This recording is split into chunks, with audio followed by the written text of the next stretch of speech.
Welcome to Who's That Pokemon, the most in-depth Pokemon anime rewatch podcast on the entire internet. If you didn't know, this is a retrospective look back on the Pokemon anime series, episode by episode from the very beginning. The show has been airing for over 20 years now and has over 1,000 episodes, yet it seems to get neglected by Pokemon fans, so I thought it was about time it got a podcast entirely dedicated to it. The first episode today is technically the 39th episode of the Indigo League series, titled Holiday Hi-Jynx. The Japanese title is Rugel's Christmas. However, because of the drama that Electric Soldier Porygon caused, this episode and the following episode don't actually have a proper episode number, and they're sort of trapped in this weird limbo because they're not really considered special episodes either. It's a very confusing sort of setup. They are part of the normal series, but they're also a special episode. It's very, very confusing. This episode first aired in Japan on October 5, 1999, alongside the other episode in the same boat here, Snow Way Out, and in the United States it aired on December 11, 1999. For reference, in Japan, Ash was just about to arrive in Pallet Town to prepare for the Indigo League when this episode aired, while in America, Ash was actually about to set off on the journey through the Orange Islands, so definitely not airing even remotely close to where it was supposed to air, which causes a bit of continuity problems because Ash has just a Charmander here, and obviously going into the Orange Islands, well, anybody watching it would go, well, that's not right. So yeah, it does cause a bit of an issue there. All of his other Pokemon are basically fine, but yeah, it's just that one pesky Charmander evolving that actually causes a continuity issue. Otherwise, if Charmander didn't evolve, it probably would have been fine to air it where they sort of aired it for the Japanese release because, he could have travelled through a mountain going, home. Yeah, that kind of makes sense. So not only did this episode not air when it was supposed to, this episode was actually pulled from rotation shortly after it was aired due to the fact that Jynx was accused of being a racial stereotype. This was obviously in America, wasn't in Japan. Japan still, to my knowledge, still air this episode, and I'll actually get into that in a little bit. It could still be obtained on VHS and in the Indigo League Volume 3 DVD pack set, and it was actually made available on Cartoon Network Video as well. However, the episode has not re-aired in syndication, which is obviously likely due to Jynx's appearance. And despite appearing on Cartoon Network Video, the episode was skipped on Pokemon.com's Pokemon TV service, and as of April 2013, it actually was removed from Pokemon.com entirely.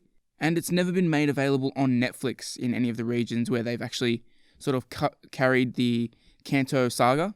When the Indigo League Volume 3 DVD was actually reissued, the episode was removed, and it's not included in the Indigo League Complete Collection, so it's basically been scrubbed from history for the most part, even though there were some times where you could actually obtain the episode, so yeah, it's basically banned now, even though it was sort of dubbed. It's in the same sort of category as Beauty and the Beach. So speaking of Cartoon Network, the English dub became available on Cartoon Network On Demand wherever it was available for people with that sort of service in late March 2012, and it was actually added into the rotation on Boomerang as of 2011. No restrictions were actually placed on this episode in other countries airing the English dub or a dub based on the English dub, but this episode isn't mentioned on any local versions of Pokemon.com. As Japanese Netflix seems to do for basically every banned episode, there's an English blurb for the episode, despite it obviously not appearing in other regions. The episode also aired once on Hungama TV in India, but it's never aired on Disney XD India, and it's actually been replaced by Misty Meets Her Match. So, yeah, it's mostly fine outside of America apparently, but there are some cases where it's not. And finally, on December 23, 2012, which was the 15th anniversary of the episode's originally planned broadcast date, the episode aired on Pokemon Smash and was edited to make all of Jynx's skin purple instead of black.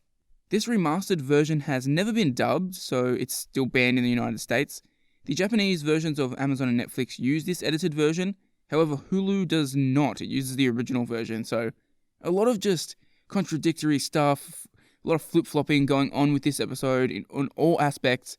It is quite an interesting topic, and one day I will dive deeper into the whole sort of racist caricature sort of controversy that Jynx caused.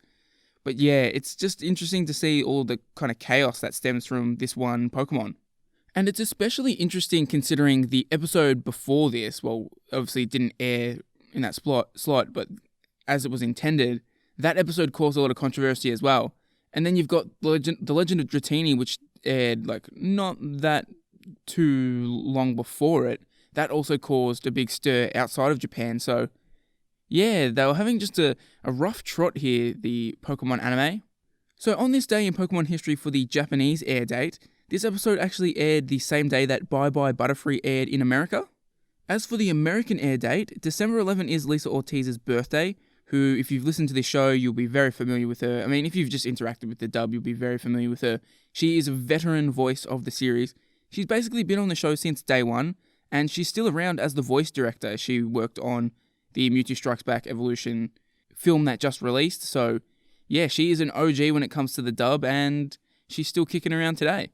And the only other thing of note is in 2007, Pokemon Snap was released on the Wii's Virtual Console, which I never played it on the Virtual Console. I've played the Nintendo 64, just regular version, never picked it up on the Virtual Console, but I am actually planning to review Pokemon Snap quite soon, so look out for that on my YouTube channel, WTP Productions.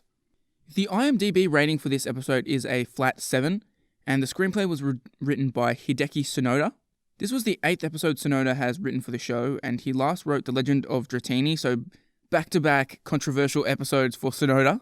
I also just want to have a side note here, some of you may have sort of noticed here.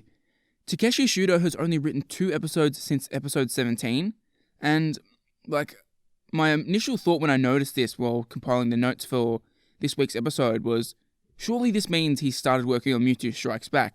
That would make sense. He's kickstarted the show. It's really, really popular. Pokemon is really popular in general. Let's make a movie. I'm going to write the movie. I'll step away from the TV show. Just makes sense. So then I went along and was like, I'll go and try and, see what episode he wrote next. And he doesn't write a single episode of the anime, until Go West Young Meowth, which is a long way away. That episode airs well and truly after Mewtwo Strikes Back had come out. So yeah, it's a long time until we'll see Takeshi Shudo again. The director for this episode is Yuji Asada.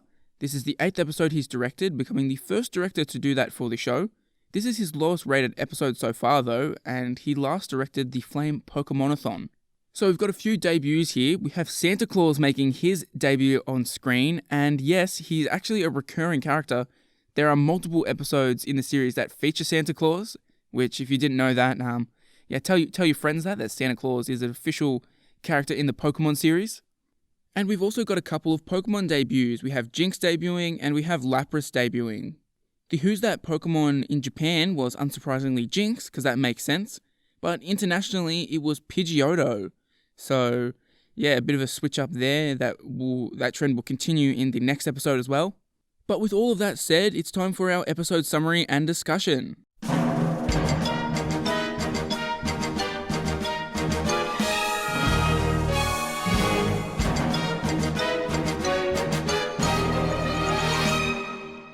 It's Christmas and kids everywhere are waiting for their presents from Santa, including the resident of a distant castle, Jessie. She pretends to be asleep as the door to her room is slowly opened by Santa. He becomes trapped in a net and unable to move. Jessie and Meowth are enthusiastic about their capture and cannot wait for the real Santa to become trapped, as this person has been James in a suit.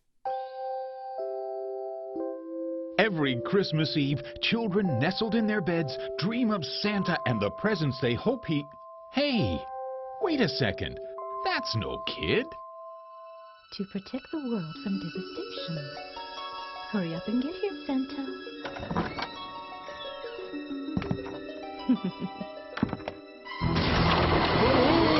We got him! Merry Christmas, Santa Claus! So right there, I want to know, what house are Jessie and Team Rocket in? Whose house is this? Why do they have this massive sort of mansion-style thing?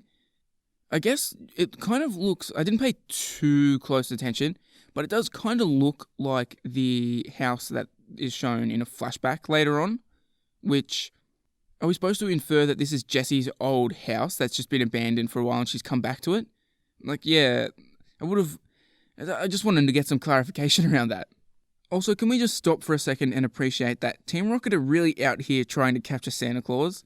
That's probably their most ambitious plan to date. Not stealing all the Pokemon, not trying to capture Pikachu, capturing Santa Claus. That is the most ambitious plan they'll probably ever have, to be honest. That's just genuine evil trying to capture Santa. So after this little intro, we get the title card, and this is actually the only main series episode where the title card is read by Jessie in the dub. Jessie also reads the title card for Training Days, which is a side series episode. In the Japanese version, Ash just reads the title card, so a little bit of a difference there. Although considering how Jessie focused this episode is, it kind of does make sense for her to read the title card, so I don't mind the change. And as I sort of alluded to, there are actually, there's 3 other episodes that directly feature Christmas. They are Christmas Night, Stanton's Little Helpers, and Dellybird's Dilemma. But Santa Claus actually appears in those last 2 episodes, so yeah, he's a recurring character. He's been in 3 episodes, so yeah, shout out to Santa. Jessie recalls a Christmas 10 years ago when she stopped believing in Santa. When waiting to awake for him, a Jinx appeared from the chimney and does nothing but take her doll, which had been broken by being thrown at the fireplace earlier by Jessie, who was sort of overly excited about Santa coming. James and Meowth doubt Jessie's story, but Jessie is insistent that this occurred and that Santa is a Jinx. So I've got to question this. Why does Jinx purely go to Jessie's house to take the broken doll and that's it? Like, we do get a bit of an explanation later on, but let's just say that it's very unfulfilling, and the question that I have here doesn't really get answered properly. It just ends up raising further questions. I also absolutely hate the voice given to Jinx here. It's like clearly just Rachel Willis, and it basically sounds like, to me, her Jessie voice, but just saying Jinx over and over again. I really didn't like it. It was off-putting and made Jinx seem even weirder than it already is. Like, Jinx is already a pretty weird Pokemon, and then the voice that they give it in the dub, I was just like, nah, not really a fan. Meanwhile, in the southern part of the Kanto region, Ash and his friends are scouting out a Jinx on a sunny beach who's holding a single black boot. Ash attempts to capture it, however it does not work and the Jinx's lovely kiss manages to defeat Pikachu. Brock deduces that it must have a trainer, and Misty is given the boot by the Jinx and sees that it belongs to Santa, as an image of Santa is sewn to the inside. After Jinx telepathically tells its story to the group, they agree to help it get back to the North Pole to see Santa.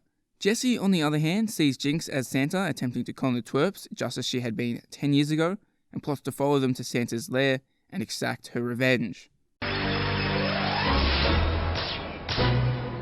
That's weird. I wonder why it didn't work. One more time. Wait a minute. Huh? Look at that boot it's holding. Maybe it belongs to its trainer. Maybe. But then what's it doing here all alone? It is kind of weird for a trainer to leave a Pokemon all by itself like that. Jinx, Jinx, Jinx, Jinx, Jinx. Jinx, Jinx. Jinx, Jinx, Jinx, Jinx. Say what?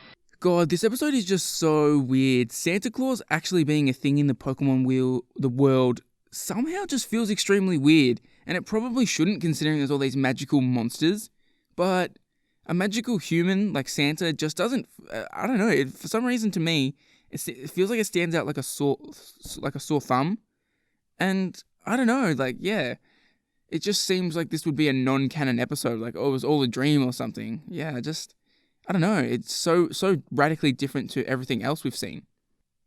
When we get the flashback to how Jinx ended up on the beach, we see that Jinx was polishing the boot just while standing on an iceberg, which, why? Why was it doing that? It's just so convenient for plot purposes, I guess. And why does Brock just immediately assume that Santa can't deliver presents without one single boot and this specific Jinx? We'll see later on, Santa has 3 bajillion Jinx. And you would assume a man who makes presents for a living could have an extra boot laying around. So why is this so important that it needs to get back ASAP? Sure, it wants to get back, but it doesn't need to go back ASAP. Ash calls out his Squirtle and Misty calls out her Goldeen, Staryu, Starmie and Psyduck. All the Pokemon help pull the homemade raft towards the North Pole, except Psyduck, who cowers at the thought of having to swim. However, the Pokemon quickly become tired, and so Ash volunteers to pull them the rest of the way. He also becomes tired and starts to hear a voice. Confused, he asks his friends if they said anything, but they haven't. The voice speaks again, and Ash is caught in a wave while the others drift away on the raft. Ash is plunged underwater, and finally, the source of the voice reveals itself to him. A Lapras. The Lapras brings him above the water and reveals its telepathic powers, as well as the fact that it was sent by Santa to bring Jinx back to the North Pole. It offers to bring them the rest of the way there as thanks for aiding Jinx, and they accept. On their way to the North Pole, the group passes large icebergs and huddles together in Jinx's hair for warmth. Soon they arrive, but before they can enter Santa's workshop, Team Rocket in their Gyarados submarine, who has been secretly following the group, steal Jinx and trap the group under a net. Where did you come from? Where are you taking me? Lapras, this intellectually advanced Pokemon, is able to understand human speech. With its mild temperament, Lapras prefers to carry humans on its back rather than engage in Pokemon battles. I have been watching you for some time now. Huh? Huh? What was that? It's Lapras telepathy. So when Psyduck, is called out to help pull the raft and obviously can't do it, Misty is actually kind of nice to Psyduck. Like, she treats Psyduck really nicely there when usually she would sort of snap at it. And I really appreciated that little moment. It just made me really feel like Misty does care for Psyduck, because so far we've seen her just kind of get mad at it and then sort of like be excited when it was able to do some sick attacks. But this is the first time I've really felt that she cared for Psyduck. So yeah, I did like it. It was a really small moment, but something that really stuck with me. Something that stuck with me that I didn't like is the fact that Lapras can speak. I hate this. I don't know if I really expressed it too much in my Pokemon movies ranking video, but I don't like slapping telepathy speech onto every single Pokemon you can. It's just, I feel like it's a little bit, specifically in the Pokemon movies, it feels a little bit lazy. Like, I can't be bothered trying to write this plot to happen without one of the main characters being unable to speak. And I guess it's not the worst in the actual show because it doesn't get used too much. But yeah, it's just Lapras speaking, like human speech. It's just weird and jarring, and I just don't like it. I don't want Pokemon to speak almost ever. I think ones where it kind of makes sense are like maybe Mewtwo. I'd say Arceus makes sense because it's like the god. But for the most part, I don't want them to speak. I just want them to, be normal. Unless it's like Meowth, where like they taught themselves how to speak. But the telepathy excuse just always felt like such a lazy thing for me. At the point where Team Rocket shows up and sort of steal Jinx here, we're like 12 minutes into the episode. And really before that, not much had happened. It's almost entirely made up of just watching Ash and the gang traveling to the North Pole. And it's not until Team Rocket finally do show up again that something kind of interesting happens, which I think, it's not great when you spend over half the episode really not doing a whole lot. And I guess as a whole, it really has a big impact on the enjoyment of the episode. And despite the dub referring to this location as the North Pole, in the Japanese version it's simply called Santa's Island, and they give no indication of its geographical location, which again, the North Pole sort of being referred to seems a little weird because, I don't associate those human kind of things with the Pokemon world. Team Rocket proceeds to bring the captured Jinx tied in a rope and enter Santa's workshop. Ash and friends confront them, but Team Rocket, holding Santa as a hostage, uses him as leverage. As Team Rocket is loading up all the presents, Santa and Ash's group ask Jessie to stop. Angrily, Jessie explains that she never received any gifts as a child and how she saw a Jinx steal her favourite doll 10 years ago. A Jinx, after retrieving Jessie's memory of the event telepathically, returns to the workshop and brings back Jessie's lost doll. Santa explains that Jinx brought the broken doll to him to fix, but they were unable to give it back because Jessie had stopped believing in Santa. Despite this realization, Jessie still plans to steal all of the presents and Team Rocket makes their getaway.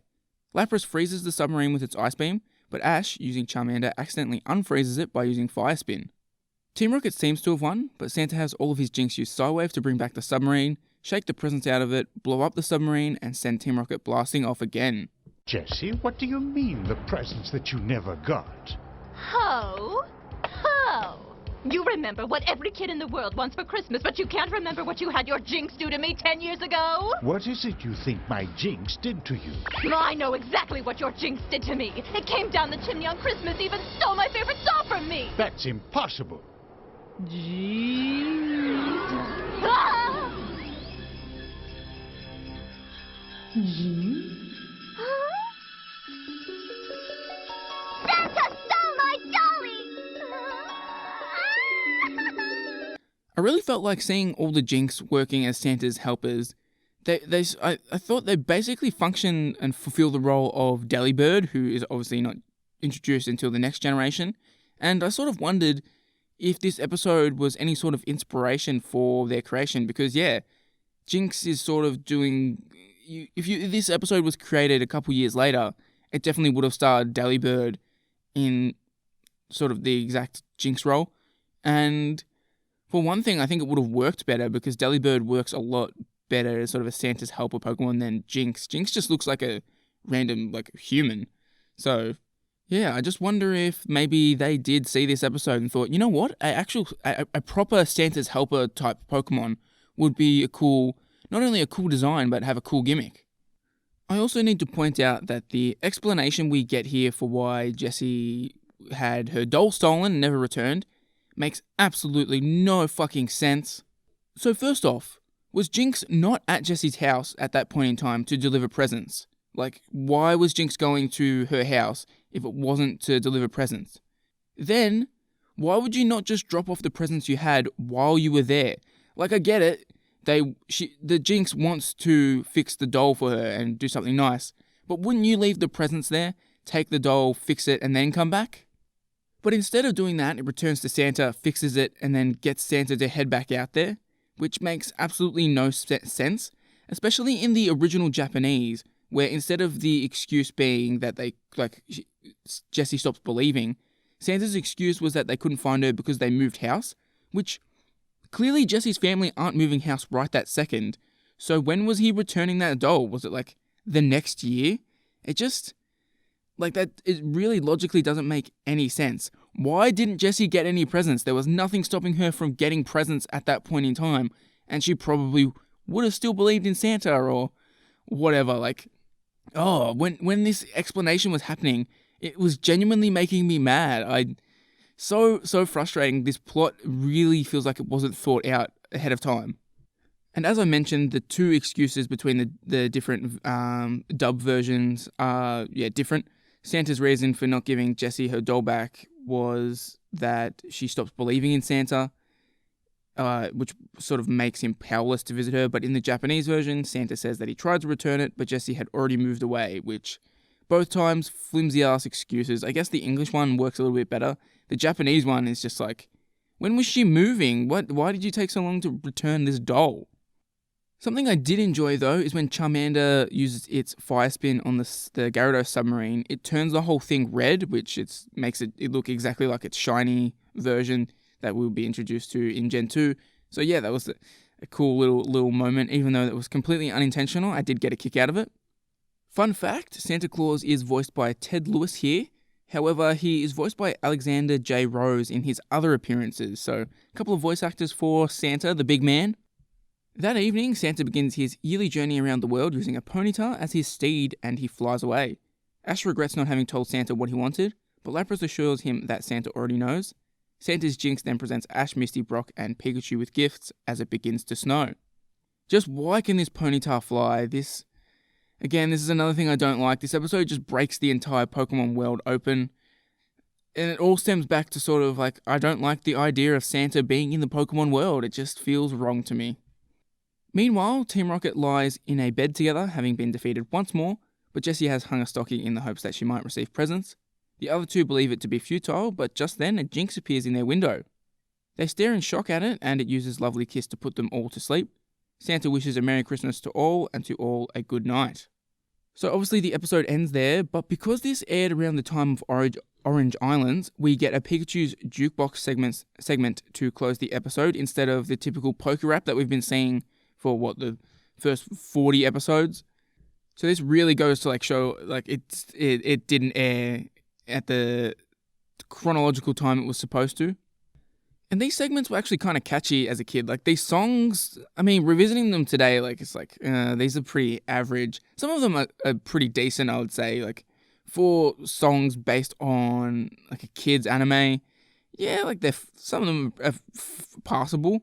But as a kid, yeah, I love these segments. They were so catchy and something that were pretty enjoyable. It was just basically seeing a different Pokemon music video at the end of each episode. And sort of the same reason why syndication and reruns were a pretty important thing back then, because obviously you didn't have the internet and VHSs, you were very limited to sort of the episodes you could have on one. So seeing like these montages of moments at the end were sort of really cool because it just reminded you of awesome moments that you might have sort of forgotten about or hadn't seen in a while. The end of the episode was also a little different in Japan. This time it was followed by a music video of Together with the Wind, which was the Japanese ending theme to Mewtwo Strikes Back, when usually it would be a Professor Oak's Pokemon lecture segment. And this was done because, well, that Professor Oak's Pokemon lecture segment wasn't around when the episode was originally scheduled to broadcast. So instead of going through the effort of sort of making up a new segment, they slapped that on there and called it a day, which, yeah, I kind of don't blame them for doing that. But with that, Holiday Hi-Jynx comes to a close. What are my thoughts on the episode? Well, I genuinely don't like this episode. Even if that makes me a Scrooge, I don't like it. It's absolutely dead boring for the first half of it, and then when the story really starts to kick in the second half, it just makes absolutely no sense. And in general, this episode just doesn't feel like it's actually part of the series that we've been watching. Obviously, I also think that Lapras talking is pretty lame, just my opinion. You guys might feel differently about it, but I just don't like the telepathic Pokemon. I think the only part of this I really like is that it gives us a genuine Pokemon Christmas episode, which even that is pretty flimsy because we get a handful of other Christmas episodes as well to watch. So yeah, I mean, it's fun to bust out over the holidays, but other than that, I don't really like it. Like, it's just, even if I bust it out on the holidays, it's to put on in the background. I'm not sitting down and like, you know what, I must watch this. Honestly, overall, I wouldn't have been mad if this episode was just lost to time due to the hiatus. It's nothing special, not a whole lot going for it, in my opinion. So yeah, not a fan of this episode after I was a big fan of Electric Soldier Porygon. There's one very minor event in this episode. Ash attempts to catch a Jynx but fails since she belongs to another trainer. No trainer battles here in this episode, so Ash Ketchum's win-loss record is still 7 wins and 6 losses. Which brings us to our question of the episode delivered via Pokemail.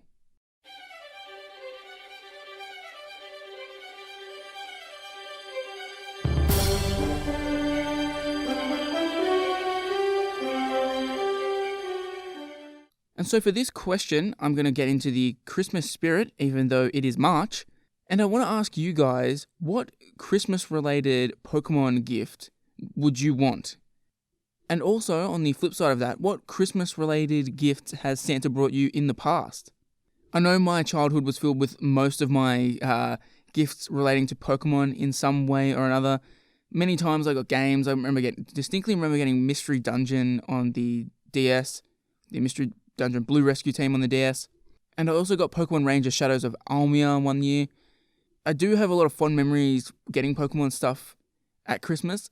But also, the games tended to sort of release, at least when I was a little bit older, around my birthday, like early in the year, rather than towards the end. So, a lot of my Pokemon games and Nintendo DSs and stuff came from my birthday, because my birthday's in April. So, yeah, I did get a lot of Pokemon gifts, but a lot of them were also delayed until my birthday. So go ahead and jump over to the YouTube version of this video and leave your answer below. But now it's time for us to jump into our second episode of the week. Our second episode for today is technically the 40th episode of the Indigo League series, titled Snow Way Out. In Japan, the episode was titled Iwak as a Beaverwhack. I definitely didn't pronounce that correctly, but this is the most wild title we have seen so far, so yeah, I tried my best. This episode aired on the same day as Holiday Hi-Jynx. It aired on October 5, 1998 in Japan, and it aired on December 18, 1999 in the United States. It was the last episode of the previous millennium for the United States because it took a little bit of a break and then they jumped into Orange Islands once the new year came around. So thankfully the Y2K bug didn't, destroy humanity, and we got to see the illustrious Orange Islands arc. So obviously there's nothing new to mention about the Japanese air date for this day in Pokemon history. But for the American air date, in 1998, the Pokemon trading card game was released in Japan. So yeah, the video game version of the trading card game was released to the public, And funnily enough, I'm actually playing the trading card game, video game, for the very first time right now as a review for my channel in my Gotta Play 'Em All series. Which, if you don't know and you only listen to the podcast, I have a series on YouTube where I'm playing through every single Pokemon game released in chronological order. And I'm currently up to the trading card game, so obviously that's why I'm playing it. And I can honestly say this is the very first time I have ever properly interacted with the trading card game. And I'm actually kind of enjoying it at the moment. I feel like starting it, I was so lost and confused. As a kid, I never actually played by the actual rules of the trading card game. So I was basically starting fresh here. But once I sort of got my feet under me, I'm kind of digging it. And yeah, obviously I don't want to give away too much of my thoughts because I'm going to make a pretty meaty review video on it. But yeah, it's giving me a new sort of appreciation for the TCG. And I think maybe next time we have a Pokemon VGC/TCG tournament, I might actually check out some of the TCG now that I sort of know the rules. The IMDb rating for this episode was a 7.3. The screenplay was written by Shoji Yonemura, and if you don't recognize that name, don't fret, this is actually his debut episode for the show. It's the first new writer we've had in a very long time, but it's actually a pretty rough debut for him. Imagine being so excited, you wrote a Pokemon episode, this show has absolutely taken off, everybody is watching it, it's the most watched show in Japan, and then your first episode ends up being postponed for almost a year. One would imagine that with this massive delay, you'd be like, oh well, Yonemura's actual debut episode, first episode to actually air on TV, would be something else, but actually his next episode wouldn't come until Light Camera Quaction, which was episode 69, meaning this episode actually aired before it, so yeah, that's a funny little quirk there. Our boy Osamu is back in the director's chair here. This is his 7th episode directing, and his first since unfortunately directing the Kangaskhan Kid, which is the lowest rated episode of the Indigo League series.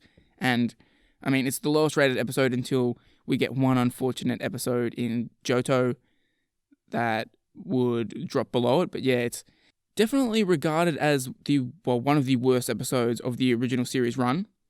Unfortunately, there are absolutely no debuts in this episode, no human character debuts and no Pokemon debuts, which is probably going to become more and more common from this point onwards because I decided, you know what, I'm going to keep track of all of the Pokemon debuts as they happen. Just randomly, that thought spurred into my head the other day. And so I started ticking off a checklist of all the Pokemon that they've seen so far, and Ash has seen about 110, 111, which leaves, 40-odd Pokemon, and we know you can count Mew and Mewtwo out of the 151 because they're going to debut in the movie. So yeah, he's seen a whole lot of Pokemon, and we're not that far into, I guess, the series. Kanto is going to have 100-odd episodes until we finally switch over to Johto. So yeah, we're going to have to put up with a lot of episodes where no Pokemon debut. The Who's That Pokemon is different here again. It's Pidgeotto in Japan, which kind of makes sense for this episode. Pidgeotto is at least featured a little bit. But for the international viewers, it's Muck, which makes no sense because Muck does not appear for a single second here. But with that said, it's time for our episode summary and discussion.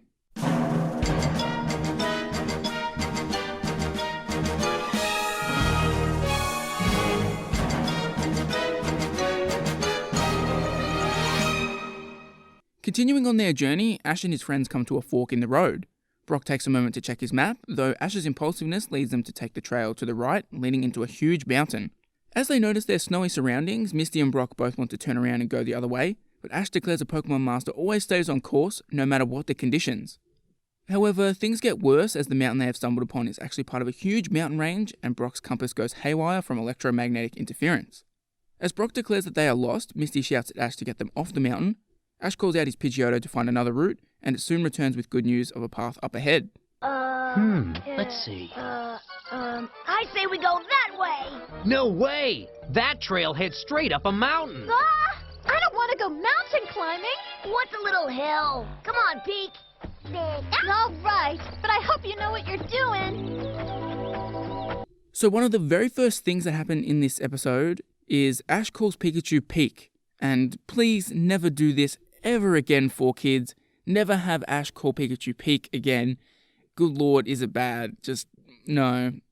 I feel like this might have been them testing something out, or maybe just it was what they had to work with the lip flap. But yeah, peak is not, it just doesn't work. It doesn't feel right. And shout out to Pidgeotto here doing the only thing it's ever been useful for, scouting and reconnaissance flights. Homie is literally a glorified Zubat. People sort of look back on it real fondly and are like, oh, one day he should come back for it in the Viridian Forest. But I'm okay with it not coming back because it has no personality, doesn't win any battles. All it ever does is either pop Team Rocket's balloon with its beak, or when they're in trouble or they need to find something, they just send it up into the air, usually with Zubat, and yeah, it finds a thing. So, I mean, shout out to it for doing its job, I guess, but yeah, I don't really like Pidgeotto. It's a very bland Pokemon, one of the least, colourful sort of Pokemon that Ash has. Meanwhile, Team Rocket are trailing the twerps. While James and Meowth complain that they are both freezing, Jessie declares that she loves the snow as it brings back memories of eating Snogusboard, a meal completely made of snow. She says that it was one of the few memories of her wretched and poverty-stricken childhood. However, James and Meowth are grossed out. James then says that they can head off Ash and his friends using the Meowth balloon. They recite their motto, but stop when they notice their balloon drifting off in the wind. They chase after it without any luck, losing all of their food and supplies that are on the balloon. Jessie starts to look at the snow and then tells them she can make snow rolls. James and Meowth don't want them, and Jessie wants to walk further to where the balloon is so she can get some soy sauce. I love snow. It brings back delicious memories. The snow's making her a little flaky. Huh? I'm totally serious. Don't tell me that you've never eaten a Snogusboard. What is a... Snogusboard. Snogusboard. One of the few cherished memories of my otherwise wretched childhood.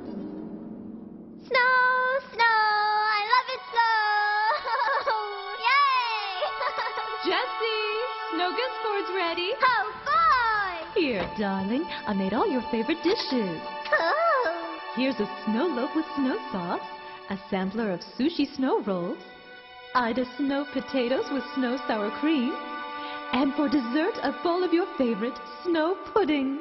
Happy Snogusboard. This is the best Snogusboard any mommy ever made. Got a few notes here on this scene. Well, first off, there's actually quite a lot of Jessie childhood flashbacks in these two episodes. She's such like a integral part of these two Christmassy episodes, which is, I don't know, did they deliberately plan this? Were they really wanting to flesh out Jessie that much? And it's actually surprising me how much Team Rocket backstory we're getting so far. We've got them learning, or us learning about them dropping out of Pokemon Tech. We found out that they were part of a bicycle gang, and now we've got these two episodes detailing Jessie's sort of childhood. So it's interesting how much they're drip feeding us about Team Rocket members. Speaking of sort of Jessie's backstory, we get the appearance of Jessie's mother, and I use that in air quotes here, which is really at odds with the Jessie's mother that is shown in the radio play prequel for Mewtwo Strikes Back. They just seem like two completely different characters, and that's probably for good reason, because the woman here in this flashback is never actually referred to as Jessie's mother in the original Japanese, so they very well could have not, really planned for this to be Jessie's actual mother. I do believe in the closed captioning for the Japanese, it does refer to the woman as her mother, but it's sort of unclear, was that coming from the writing team, those closed captioning, or was closed captioning done by somebody else?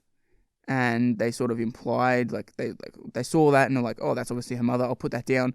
So yeah, it's like, who knows? Either way, it is at odds with the mother that gets introduced in the sort of mostly forgotten radio play.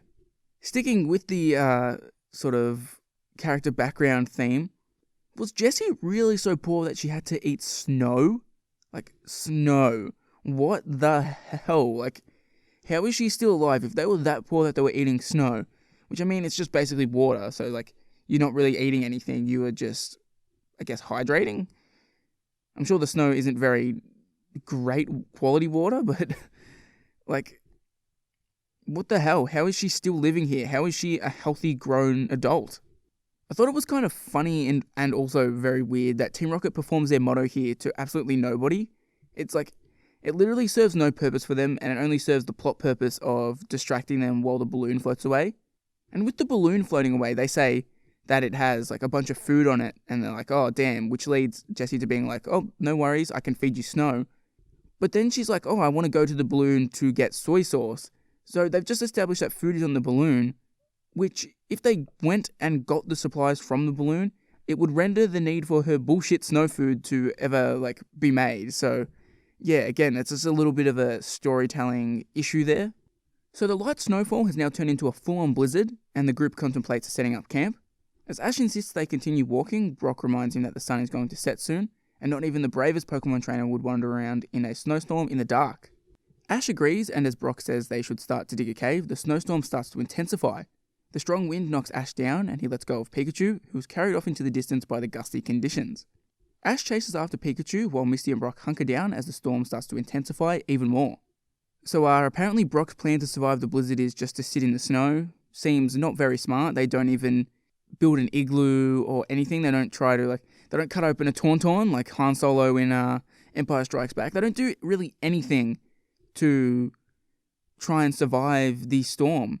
And making that Star Wars reference just made me imagine Brock and Misty splitting open like a Pokemon to sleep inside of them, which is, that's nightmare fuel. I don't want to think about that. But yeah, Brock's idea here is way worse than Ash's. Ash wanted to forge ahead, which at least Ash ends up finding a cave. I don't know how Misty and Brock survive the night. They probably should be dead.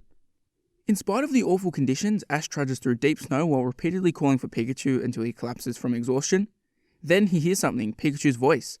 Ash calls back to Pikachu and Pikachu responds. Ash follows the direction of Pikachu's voice, but as he walks, he falls down a small cliff. He then hears Pikachu's voice close by. He sees the small yellow Pokemon is hanging by one arm from a ledge on a very high cliff. Ash tries to grab Pikachu, but he falls down the cliff, yet manages to grab onto another ledge. Ash quickly comes up with a solution and sends out Bulbasaur, who uses Vine Whip to grab Pikachu, but Pikachu cannot hold on and he slips down further. Bulbasaur acts fast and grabs Pikachu with its vines just in time. They pull Pikachu up to their level before Pikachu and Ash embrace. Pikachu does a facial expression of Brock, and in doing so he reminds Ash that they need to get up the small cliff and get back to Misty and Brock. He tries climbing up the cliff, but to no avail. He tries calling their names, but this doesn't work either. So here is the first time that we get to see Pikachu's innate ability to rearrange its face to sort of really accurately portray different Pokemon and people. So that's the debut of that little quirk of its character. And the only other thing I wanted to mention about this scene is that there's this sort of weird blur over a lot of the movement in the Blizzard scenes. And I sort of understand what they're going for, but it just doesn't work at all. It just comes off as looking sort of cheap. I think that's probably the best way for me to describe it. It's kind of cheap looking. And yeah, they've been having some sort of animation issues, I guess, with style, because yeah, it's really just a stylistic choice. It's not like bad animation. It's just they've put this kind of weird blur on it to simulate being in a blizzard, and it just comes off wrong, in the same way that the flashing lights comes off really wrong in the Electric Soldier Porygon episode. So yeah, they've really got to fix their animation game. Ash decides to dig a snow cave rather than brave the bitter cold. After his hands begin to suffer frostbite, he has his Charmander use Flamethrower to blast through the snow. He does a good job of building the cave, and then Ash sends out Bulbasaur and Squirtle to help seal the cave off from the elements. It takes them a little while, but they end up doing it. Ash then tries to figure out how to heat the cave up. Bulbasaur suggests to Charmander to make its tail flame more intense, and it does so. That ought to do it. Okay, now all we have to do is warm this place up. Let's all get around Charmander's flame. Charm! Squirtle. Babashar! Charm! The heat is on.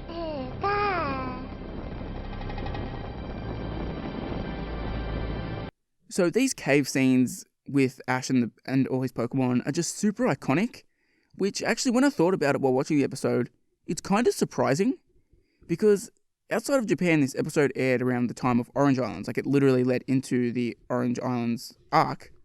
And for the most part, it seems to be that only things that happened in the Indigo League series are ever referenced on a wider scale. So the fact that the images from this episode in the cave and people in general always talk about this episode, which is kind of wild to me, because, people are usually only really nostalgic for the Indigo League series when it comes to the anime. So it's nice to see an episode that's sort of a little bit later on getting a bit of love. Meanwhile, Team Rocket are huddled inside an igloo. Suddenly, Meowth's last candle goes out, and Jesse's offer of snow rolls doesn't lift anyone's spirits. Meowth reveals that he has 3 matches left, but without anything to light them with. The Rocket Trio try to use their imaginations to get warmth. Jessie then notices her teammates fast asleep, but she slaps them around to stop them from freezing. So there's a dub edit here. This scene is massively edited for the English version. In the Japanese, there's a scene which shows Meowth lighting candles with a match while Jessie explains how good the snow rolls are. All of these shots of Meowth and Jessie holding matches in the igloo were actually painted out and replaced with candles, and then they basically really cut heaps of other footage that they couldn't really edit around. All up, there's 24 seconds cut from this scene, which is pretty wild. 4Kids really thought they couldn't show them holding matches. Come on, there's way worse things that they've been slipped into the show. As the brutal snowstorm rages on, Charmander's tail flame starts to weaken from trying to keep everyone warm. Ash tells Charmander to get back into its Pokeball, but it refuses. But Ash calls it back anyway, much to Charmander's shock. Ash then figures that the Pokemon should be warm inside their Pokeballs, so he calls Bulbasaur and Squirtle back into their Pokeballs, and like Charmander, they refuse too. Ash calls them back anyway, and then Ash attempts to call Pikachu back into his Pokeball, but Pikachu refuses and clings onto Ash. Ash is touched by Pikachu's gesture of trying to keep his trainer warm, and he accepts his decision. So clear favoritism there by Ash. He lets Pikachu sort of get away with whatever it wants, but the other three starters trying to sort of stay out and help Ash, he just kind of brushes them aside. Clear favoritism there, Ash. Also, when Ash recalls Charmander, the Pokeball, the Pokeball that he's holding has the white part on the top. He's not holding it the traditional way. And I don't know, it just felt super jarring to me seeing this, because you hardly ever see a Pokeball being held like that. So yeah, it actually kind of shocked me. As the time passes, Ash and Pikachu are freezing cold. Ash wonders if his other Pokemon are warm enough inside their Pokeballs, so he takes off his jacket and wraps his Pokeballs inside. But now the snowstorm has gotten so bad that a part of the snow wall has broken through. Ash runs over to the hole and sits in front of it, blocking the snow coming in. Ash again orders Pikachu to get inside his Pokeball, though Pikachu adamantly refuses, worrying for Ash's safety, and Ash assures Pikachu he'll be okay, as long as he knows Pikachu will be safe. Finally, Ash orders Pikachu to get inside the Pokeball.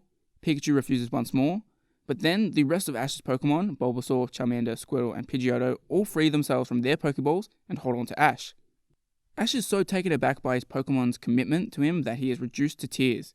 He then looks at them and concedes that they will all be cold together. Huh? Squirtle? Squirtle. Bulbasaur? Bulbasaur.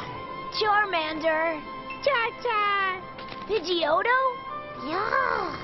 My friends. Squirtle. Charmander! Bulbasaur. You win. Guess we'll all be cold together.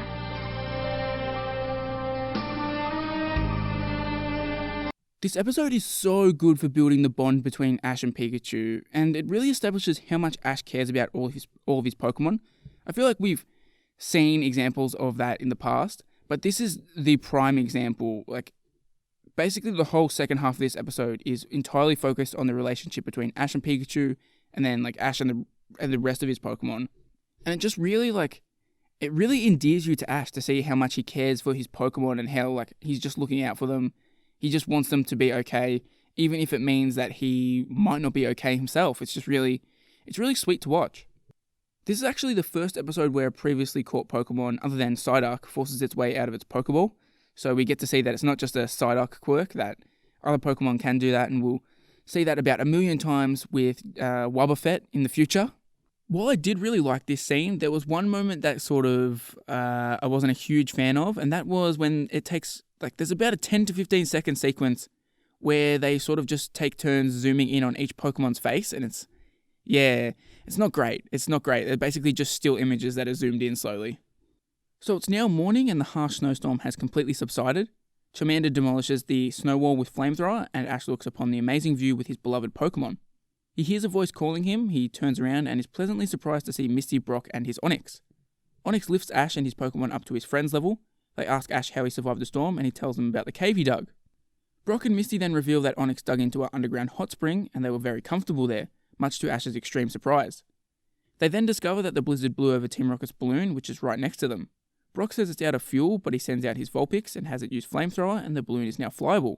They then fly off over the mountain range.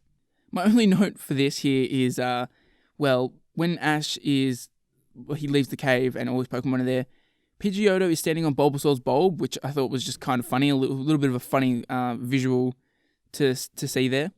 Also, screw Misty and Brock, absolutely like falling arse backwards into a hot spring. Brock's plan was to lay there in the snow and basically die, so he got lucky. He got lucky there. To close out the episode, Team Rocket stop pinching each other's cheeks when they spot the twerps in their balloon. They chase after them, only to fall into a hot spring and are declined to move, as they are very comfortable. Ash thinks he heard Team Rocket while the balloon flies above them, and then they see a town ahead and are overjoyed. Meanwhile, Team Rocket discover that the hot spring is too hot for them to sit in, but are forced to stay in the heated waters as the weather is too cold for them to get out. So that ends the episode. The Japanese episode also ends with the exact same sort of Mewtwo Strikes Back music video as Holiday Hi-Jynx, and we get another Pikachu's Jukebox segment for the English version. As is the case for basically every Kanto episode with Charmander, parts of this episode were reanimated and used for flashback material in The Fires of a Red Hot Reunion. And finally, there was a plan for a clip show to be played here following this episode, summing up all of the events so far, but that gets absolutely axed because of the seizure incident. So it's time for my thoughts on this episode, and I think this episode, Snow Way Out, is just okay. I like it better than Holiday Hi-Jynx, so it's my favourite of the snowy themed episodes so far. I definitely don't love it, but as I mentioned, I think it does a really great job in improving the show's characters. We really get a lot of time to see the bond between Ash and Pikachu, like it gets major time dedicated to it, which actually works really well with the next episode. The next episode is Pikachu's Goodbye, so having this kind of character development to go into that works really well. And it's unfortunate that everything's sort of, chopped and changed out of place because, yeah, it does play really well into Pikachu's Goodbye. We also get to see how much his Pokemon care for him too, so it's not like a one-way street. The love is reciprocated, and you get the sense that he's created this amazing bond with his team. Overall, the episode's not really much to gush about, but yeah, it has to be applauded for sort of what it does with the characters, I guess. And the cave scene, I guess, is pretty damn iconic, so this episode is basically always going to stand the test of time. So yeah, I give it a passable grade. Unsurprisingly, there are no major events in this episode, and there are no trainer battles, so Ash's win-loss record stays the same, which means it is time for our Pokemail segment for Snow Way Out.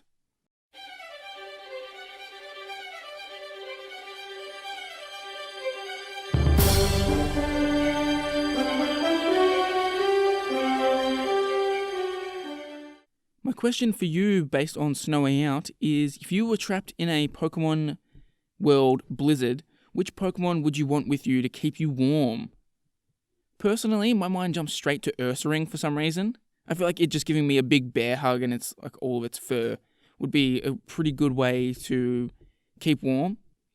But yeah, I want to know what you guys think. Which Pokemon would you immediately jump to keep you warm in a Snow Way Out style blizzard? But that's it for this week's episode. Thank you for listening to Who's That Pokemon. I hope you enjoyed the show. If you're not subscribed to the podcast, you can find us on Apple Podcasts, Spotify, Stitcher, YouTube, Google Play, all good podcast services out there. There's about 1 million of them these days, and I think we're pretty much on all of them. If there's not, let me know. You can also find the show on Twitter at Who's That PKMN Pod to keep up with the latest updates for the show, and I'm on Twitter as @SourceMarlow. You can also check out my YouTube channel, WTP Productions, where you'll find all sorts of Pokemon content, video essays, reviews, covering the games, anime, basically any aspect of the franchise I want to talk about, I will be talking about it. But that's all for this episode. I hope you join me next time as I take a look at Pikachu's Goodbye and the battling Eevee brothers.